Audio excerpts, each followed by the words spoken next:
My brother betrayed me with my fiancée in my own bed, 2 months before the wedding. But when I found him living happily with another woman while abandoning his baby, I gave them a lesson they'll never forget. I'm 30 years old, work in financial consulting, and what I'm about to tell you basically destroyed me about 2 years ago. But it was also what saved me, if that makes any sense. The thing is, I was 2 months away from marrying the woman I thought was the love of my life, and my younger brother, the golden child of the family, the boy who could do no wrong according to my mother, basically betrayed me in the worst way possible. And when I say worst way, I mean literally the worst you can imagine. Like I caught you in my bed, with the wrong person, worst.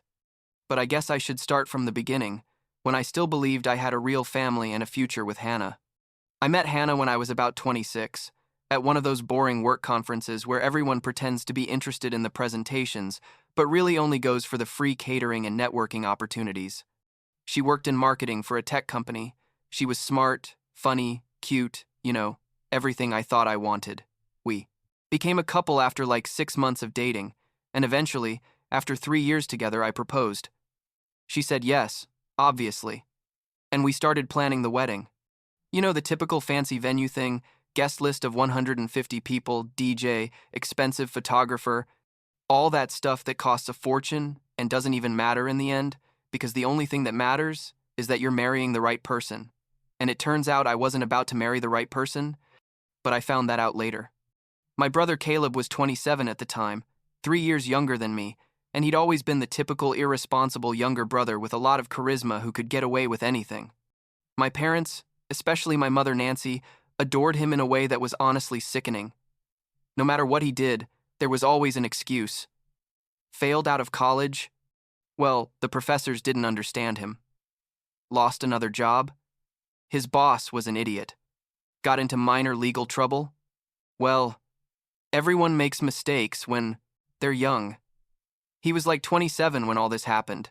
Not that young anymore, but my mother still treated him like he was a 2-year-old kid. My father, Gregory, was more passive, the type who just nodded along with whatever my mother said to avoid conflict. You know that dynamic. Caleb and I were never super close, to be honest. I was the responsible son, the one who got good grades, the one who got a good job, the one who saved money and paid his bills on time. He was the complete opposite, but somehow he always ended up being the favorite. I guess parents tend to worry more about the child who gives them problems, right? So when I told my family I was getting married to Hannah, everyone was happy, or so it seemed. Caleb even offered to help with organizing the wedding, which seemed weird to me because he never volunteered to help with anything, but I thought, well, maybe he's finally maturing. 2 months before the wedding, I was working like crazy, like 60 to 70 hours a week because we were closing a big project at the office, and we needed all the numbers right before presenting everything to the client. Hannah understood, or so she said, that I was working so much. She'd lost her job about a month earlier. The company made staff cuts, it wasn't her fault, and was looking for something new. But in the meantime, she had a lot of free time. She told me she was going to take a pottery class, something she'd always wanted to do, and I said, perfect, whatever makes you happy. What I didn't know was that Caleb had also enrolled in the same pottery class, at the same studio, at the same time. Coincidence? Obviously not. But at the time, I had no idea about any of it. Caleb started coming to our house more often. Like, way more often. Before maybe I'd see him once a month. And suddenly he was there like 3 or 4 times a week. He said he was coming to see Hannah, to help her with wedding stuff, to practice their pottery together, whatever. I'd get home from work late, like 9 or 10 at night, and sometimes he was still there, sitting in my living room, drinking my beer, watching my Netflix. Hannah said they were just hanging out, that it was nice to have company during the day while I worked, and I, like a complete idiot, thought it was fine. I thought my brother was being a good brother-in-law, helping my future wife, being part of the family. Looking back, there were signs everywhere, but I was so buried in my work and so trusting of both of them that I didn't see anything at all. The week everything exploded. I had a business trip planned to Chicago for 3 days, client meetings, presentations, all that stuff. I told Hannah I was going to be away from Tuesday until Thursday night, and she said that was fine, She'd take the opportunity to see her friends and keep job hunting. Wednesday afternoon. We finished the meetings earlier than expected because the client had a family emergency and had to cancel the last session of the day. My boss said we could take the rest of the day off, and I decided to catch the next flight home, which left around 6 p.m. I didn't tell Hannah because I wanted to surprise her. Maybe bring her flowers or something. You know, one of those romantic gestures you do when you're about to get married and want to show your partner you miss them. I got to my house around 10 p.m. I opened the door with my key, left my suitcase in the entrance, and the house was silent. There was a light on upstairs, in our bedroom, and I figured Hannah was probably reading or watching something on her laptop before bed. I went up the stairs, opened the bedroom door, and there they were. My brother and my future wife, in my bed, in my house, doing exactly what you imagine they were doing. The image is burned into my brain. Like one of those moments you know you'll never be able to forget no matter how much you want to. For a second, literally like 2 or 3 seconds, my brain didn't process what I was seeing. Watching a scene from a movie. Something that wasn't real. Something that wasn't happening to me. Hannah screamed when she saw me, covered herself with the sheet. And Caleb, damn Caleb, just looked at me with this expression like, oh shit, I got caught, but also like he didn't care that much.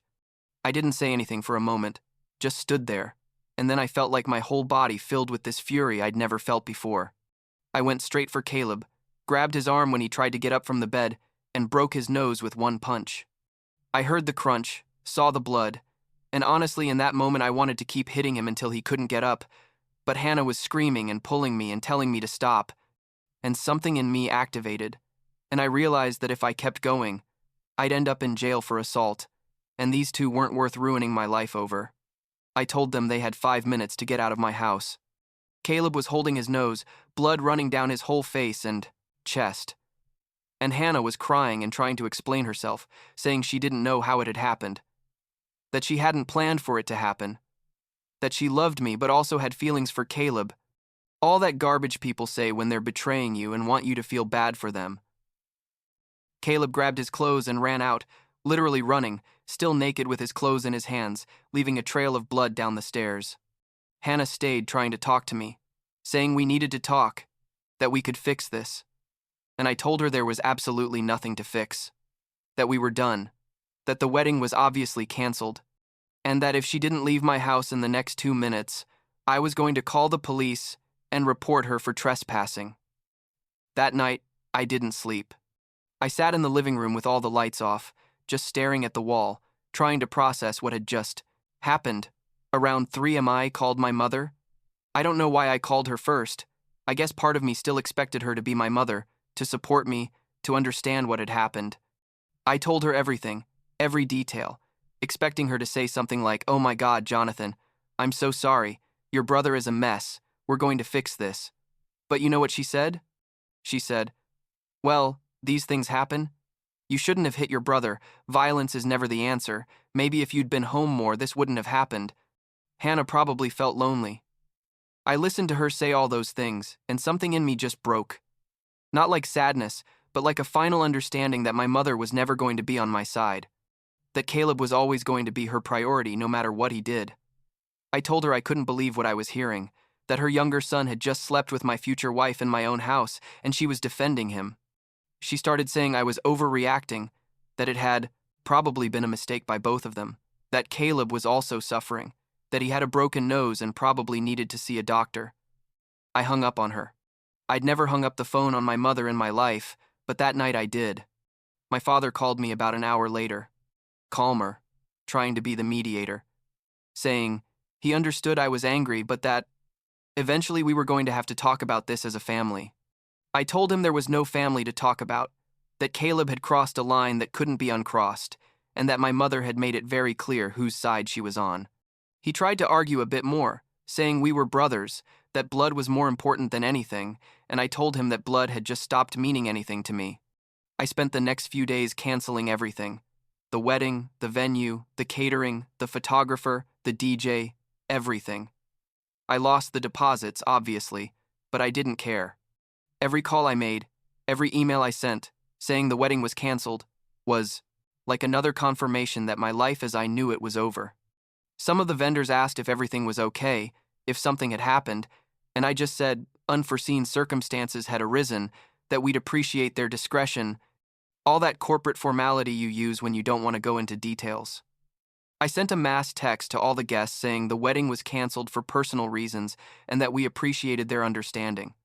I didn't give more explanations. I didn't have to. About a week after all the disaster, Hannah texted me saying she and Caleb wanted to meet with me to talk.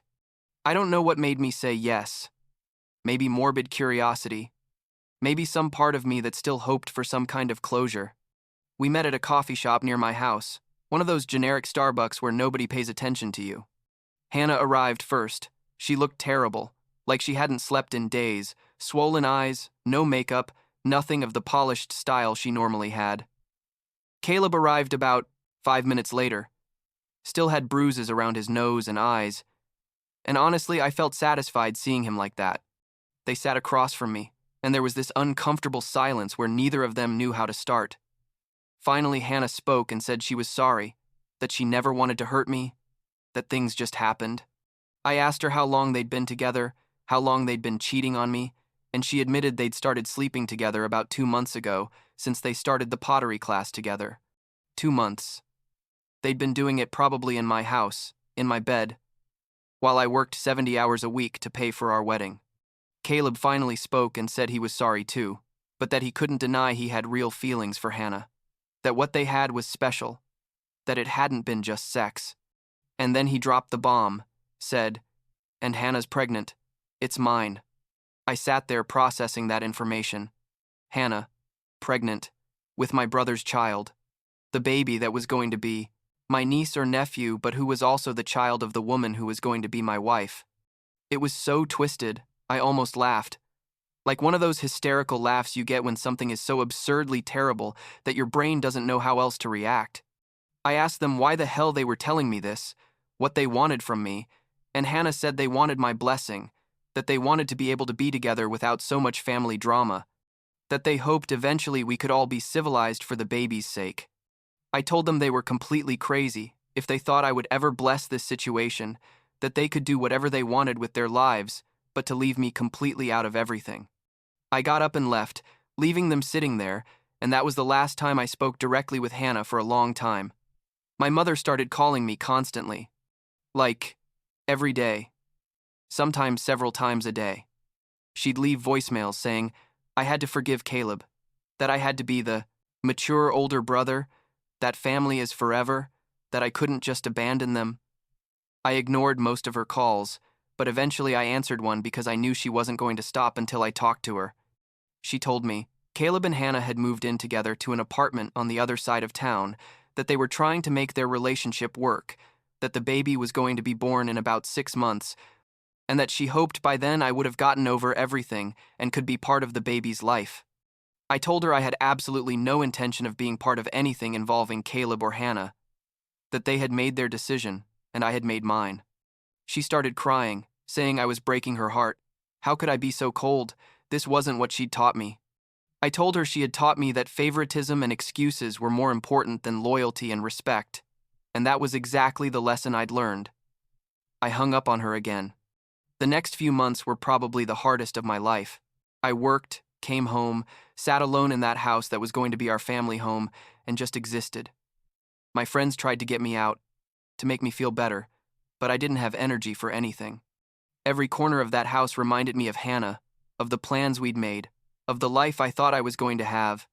I finally decided I needed a complete change, like not just moving houses but moving cities, starting from scratch somewhere where I didn't have any memories, any connection to my previous life.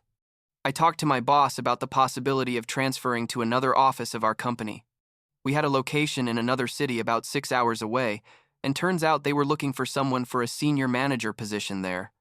I applied, did the interviews, and they offered me the job with a 20% salary increase.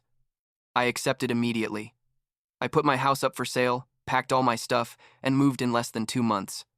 I didn't tell my parents until a week before I left. And when I finally told them, my mother completely lost it. She screamed about how I could be so selfish, that I was abandoning my family, that this was going to kill my father. All this emotional manipulation that no longer affected me. My father tried to be more reasonable, saying he understood I needed space, but hoped we'd eventually reconnect. I told him, maybe, someday, but not to make plans around it. I moved to my new city in September of that year. I rented a small but nice apartment downtown, close to my new office, in a building with a gym and rooftop and all those amenities that make single life a little less depressing. My new job was challenging, but in a good way. I had a team of about 8 people reporting directly to me, interesting projects, important clients. I started going to the gym regularly, something I hadn't done in years, and honestly, it helped a lot with managing the stress and anger I still had stored up.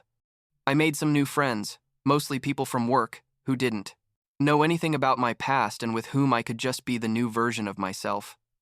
About 6 months after moving, I got a message from my mother saying Hannah had had the baby, a girl they named Grace. She sent me photos without me asking for them, photos of Caleb holding the baby in the hospital, of Hannah looking exhausted but happy, of this whole happy family they'd formed at my expense. I looked at the photos once, felt a bit nauseous, and deleted them. I didn't respond to the message. A year passed like that, with my mother sending me occasional updates that I ignored, with my father trying to maintain some kind of weak connection with me, with Caleb completely absent because he knew there was nothing to say. And then, about a year and a half after moving, when I thought I was finally in a good place, when I'd been on a couple dates and was considering maybe starting to think about having a serious relationship again, my doorbell rang on a Sunday afternoon.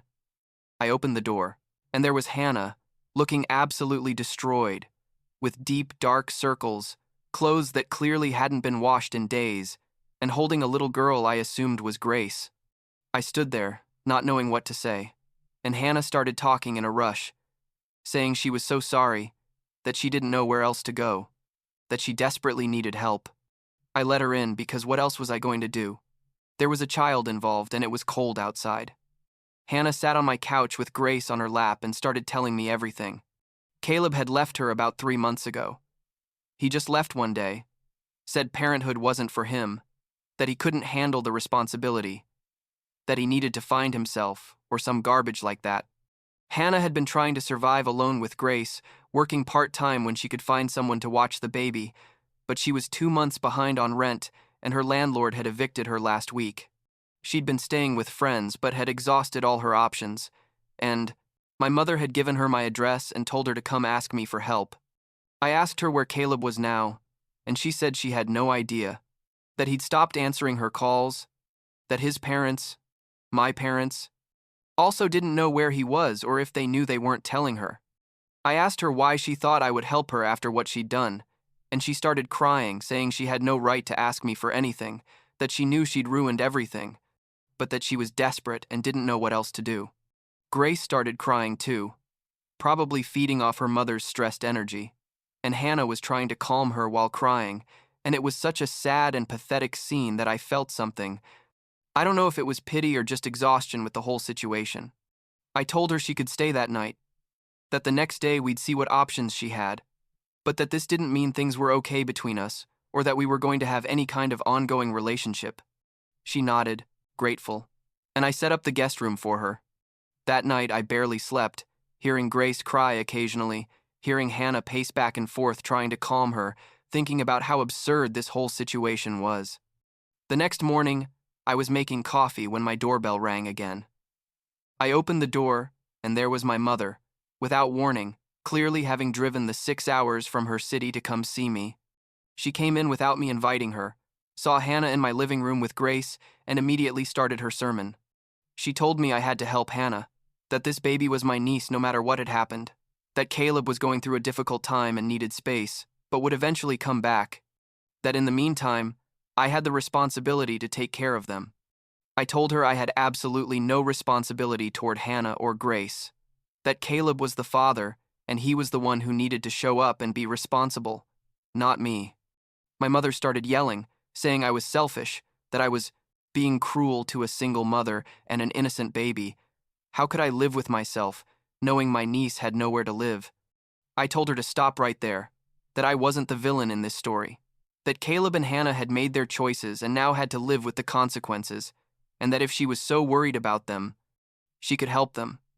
She said she couldn't because she didn't have the money or the space, which was garbage because my parents have a 4-bedroom house with just the two of them living there. But clearly they didn't want the inconvenience of having Hannah and Grace there. They preferred to try to manipulate me into doing it.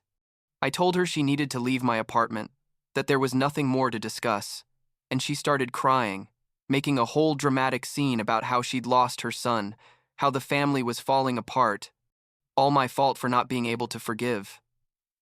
Hannah was sitting there holding Grace, looking uncomfortable with all this drama, and finally spoke, saying she didn't want to cause more problems, that she'd leave and find some solution. Something in her tone, maybe the absolute resignation in her voice, or maybe just the fact that the baby wasn't at fault for any of this, made me make a decision. I went to my bedroom, took out my checkbook, and wrote a check for $5,000. I came back to the living room, gave it to Hannah, and told her this was all I was going to do, that she could use that money to find a place to stay, to buy whatever she needed for Grace, for whatever, but that after this I didn't want to hear from her again. I told her never to show up at my door again, not to expect anything more from me, and that she needed to build her life without depending on the men who had clearly disappointed her. My mother started saying $5,000 wasn't enough, that they needed ongoing support, that I had a good job and could afford to help more, and that's when I finally completely lost my patience. I yelled at her to get out of my apartment, that I didn't want to see her again, that I was sick of her manipulation and her favoritism and her complete inability to see what Caleb really was.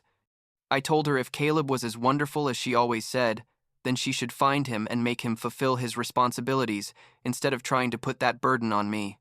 She looked at me with this expression of total shock, like she'd never imagined I would talk to her like that. And then she left, yelling something about how I'd regret this someday. Hannah took the check, thanked me quietly, packed her few things, and left with Grace. I haven't seen her since. That night, I called my father and told him I no longer wanted contact with him or my mother, that what had happened that day had been the straw that broke the camel's back, and that I needed them to respect my decision to stay away from them. He tried to argue, saying families fight but always find a way to reconcile, and I told him, maybe that was true for some families, but not for ours, not after everything that had happened. I hung up on him and blocked both their numbers. But part of me couldn't completely let it go. I needed to know where Caleb was, what he was doing while his daughter and his daughter's mother were basically on the street. I hired a private investigator, which sounds dramatic but honestly wasn't that expensive, like $800 for someone professional to look for him. It took the investigator about 2 weeks to find him. Turns out Caleb was living in a town about 3 hours from where I lived, at his new girlfriend's house, a 5-year-old woman with a son from a previous marriage. He was working at an auto parts store, living his life as if Grace didn't exist, as if he had no responsibility in the world. I took a day off work and drove to that town. I found the address the investigator had given me, a small but decent house in a quiet neighborhood, and knocked on the door. Caleb's girlfriend opened, looked confused, and I asked if Caleb was there. She called inside and Caleb appeared, and when he saw me, his face went through like 10 different emotions in 2 seconds. Fear, surprise, guilt, a bit of defiance. I told him we needed to talk, and he came out to the porch, closing the door behind him so his girlfriend wouldn't hear. I asked him if he knew Hannah had been living basically on the street with his daughter, if he cared at all that his baby didn't have a stable place to live. He started with excuses, saying Hannah was too demanding, that parenthood was harder than he thought, that he needed time to figure things out. I told him I didn't care about his excuses, that he had a daughter he'd helped create and needed to be responsible for her, that he couldn't just run away every time life got difficult. He said he'd eventually go back, that he just needed a bit more time, and I told him that was garbage, that this baby couldn't wait for him to decide he was ready to be a father. I told him he could keep being human garbage if he wanted, but that I was going to make sure he at least fulfilled his financial obligations. I told him I was going to talk to Hannah about establishing legal child support, that I was going to make sure the system forced him to contribute for Grace if he wasn't man enough to do it on his own. He started getting defensive, saying I had no right to get involved in his life. And I told him I had every right because he'd turned his chaos into my problem when he slept with my fiancée, and then abandoned the baby that resulted from that. His girlfriend opened the door at that moment, asking what was going on, and I told her directly that her boyfriend had a 1.5-year-old daughter he'd abandoned, that the mother of that child was struggling to survive, and that she should know exactly what kind of man she was with. Caleb started yelling for me to leave, to get off his property, and I told him I was leaving, but this wasn't over. That I was going to do everything I could to make sure he fulfilled his responsibilities as a father, even if it was through the legal system. I drove back to my city feeling strangely light, like I'd finally done something instead of just reacting to all the chaos other people had created in my life. I looked up Hannah's number. One, she'd given me when she came to my apartment, and sent her a message saying I'd found Caleb, that he was living comfortably with his new girlfriend, and that if she needed help establishing legal child support, I was willing to testify or do whatever was necessary. She responded after a few hours saying thanks, that she'd been considering that option but was scared, and that she appreciated knowing she had support if she needed it. I clarified that this didn't mean we were friends or were going to have any relationship, but that Grace deserved to have a father who at least contributed financially to her well-being. It's been about 6 months since all that. Hannah established child support. The system forced Caleb to pay about $400 a month based on his salary from the auto parts store, which isn't much, but it's something. From what I heard through a mutual friend Hannah and I had, she got a stable job in customer service, found a small but decent apartment, and things are slowly improving for her and Grace. Caleb is still in his town, still with his girlfriend, and as far as I know, he hasn't tried to see Grace even once. My parents, or specifically my mother because my father basically just does what she says, tried to contact me a few more times through emails and messages, but I ignored them all. They finally stopped trying, or maybe accepted that I really don't want anything to do with them. I don't know if that will ever change, if I'll ever be able to forgive my mother for always prioritizing Caleb over everyone and everything else. But for now, for this moment in my life, I don't need them. I'm fine. Better than fine, actually. I got another promotion at work. Now I'm director of my department, making more money than I thought I'd make at 32. I'm dating someone, a woman I met at the gym, and it's slow and we're not rushing anything, but it feels healthy and real in a way my relationship with Hannah never was. I have friends who really support me, who know the whole story, and who have never made me feel guilty for setting boundaries with my family. I have a life I built from scratch, without all the toxicity and drama that defined the first 30 years of my existence. Sometimes I think about Grace, about how she's growing up without a real father, with my brother as her DNA, but not as her dad, and I feel bad for her. It's not her fault her parents are who they are, that the decisions they made before she was born were so selfish and destructive. But it's not my responsibility to fix that, and I've finally made peace with that fact. I did what I could by making sure he at least contributed, financially, and that has to be enough. Last week, I was cleaning out my closet and found a box with old photos of when Caleb and I were kids, like 8 and 5 years old, playing in the yard, smiling at the camera, looking like any normal pair of brothers. I looked at those photos and tried to feel something, nostalgia or sadness or whatever, but I just felt indifferent. That kid in the photos isn't the man who slept with my fiancée and then abandoned his daughter, and the kid I was in those photos isn't the man I am now. Sometimes the people who shared your past just don't have a place in your future, and that's okay. Not everything has to be forgiven. Not every relationship has to be saved. Sometimes cutting ties is the healthiest thing you can do, and I did it, and I'm at peace with that.